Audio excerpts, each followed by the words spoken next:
बीते रविवार को जिस विवाद का आरंभ हुआ वो अब अंत होता दिख रहा है। इस विवाद के केंद्र बिंदु शंकराचार्य अविमुक्तेश्वरानंद सरस्वती हैं। उनके सीधे निशाने पर हैं उत्तर प्रदेश के सीएम योगी आदित्यनाथ, जबकि इस पूरे विवाद में पूर्व मुख्यमंत्री और समाजवादी पार्टी के अध्यक्ष अखिलेश यादव और यूपी कांग्रेस के अध्यक्ष अजय राय पर भी बीजेपी हमलावर है। वहीं डिप्टी सीएम केशव प्रसाद मौर्य के बाद अब बीएसपी प्रमुख मायावती ने भी जल्द से जल्द इस पूरे विवाद के अंत की अपील की है।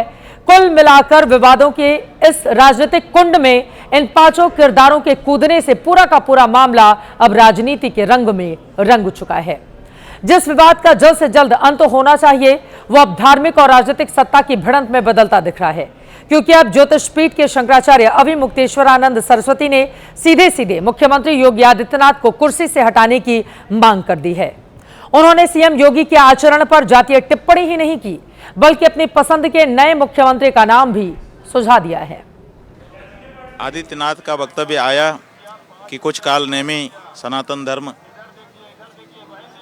को क्षति पहुंचा रहे हैं, इसका उनका संकेत हमारी तरफ था। और वहीं केशव मौर्य है, वो भी भारतीय जनता पार्टी का ही नेता है, इसी उत्तर प्रदेश सरकार का अंग है, लेकिन वो स्थिति को समझता है और समझ करके कहता है कि शंकराचार्य जी से हम निवेदन करते हैं कि वे स्नान करें और क्षमा करें।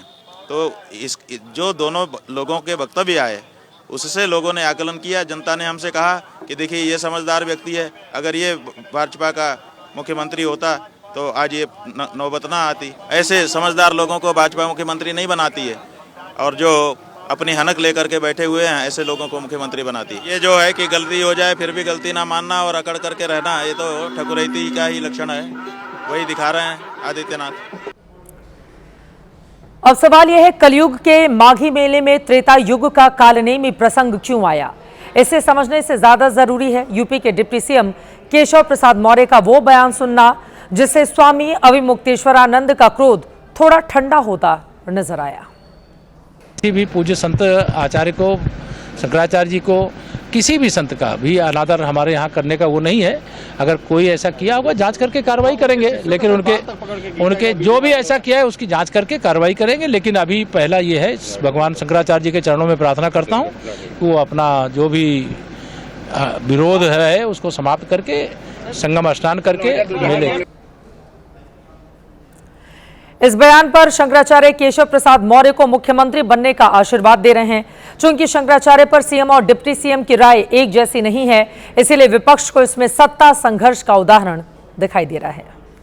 अब ये जाहिर हो गया कि शासन सत्ता में बैठे जो लोग हैं वो आपस में एक दूसरे के आपस में लड़ रहे हैं। ये लोग, जैसा योगी आदित्यनाथ और अमित शाह के बीच मामला जो चल रहा था, अब वो सामने आ गया। अगर केशव मौर्य जी का इतना मन अच्छा है, सच्चा है, शंकराचार्य जी के प्रति उन्होंने बहुत ही अगाध प्रेम दिखाया है, तो तत्काल योगी जी से वो आग्रह करें कि जाके शंकराचार्य जी से माफ़ी मांगें, दंडवत प्रणाम करें। सच यह है कि पूरा मामला राजनीतिक रंग ले चुका है। चूंकि 2027 में विधानसभा के चुनाव होने हैं और माना जाता है धार्मिक हिंदुओं का एक मुश्त वोट बीजेपी को जाता है। ऐसे में इसमें सेंधमारी के मकसद से समाजवादी पार्टी और कांग्रेस लगातार यूपी की बीजेपी सरकार पर तीखे हमले कर रही है। आज भी लखनऊ में अखिलेश यादव ने प्रेस कॉन्फ्रेंस की तो कांग्रेस के पवन खेड़ा ने दिल्ली में। सुनिए दोनों नेताओं ने कैसे शंकराचार्य विवाद पर भारतीय जनता पार्टी को घेरा है। शंकराचार्य जी स्नान नहीं कर पा रहे हैं। काल नेमी को याद करने वाले बताएं कि कलयुग के काल नेमी कौन है। कि काल नेमी ही काल बनकर के इनके आएगा।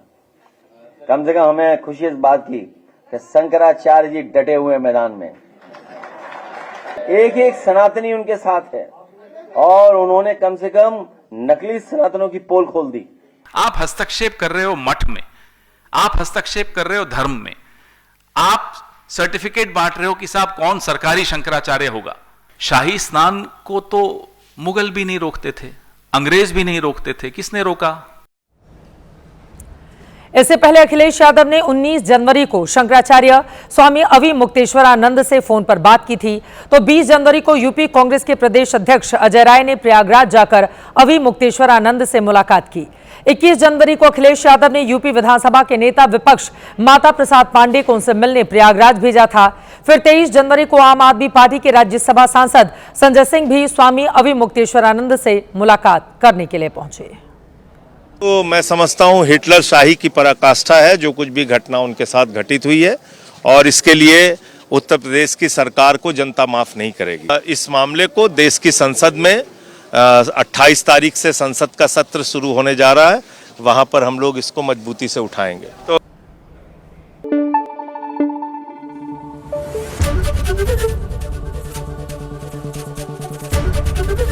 एबीपी न्यूज आपको रखे आगे।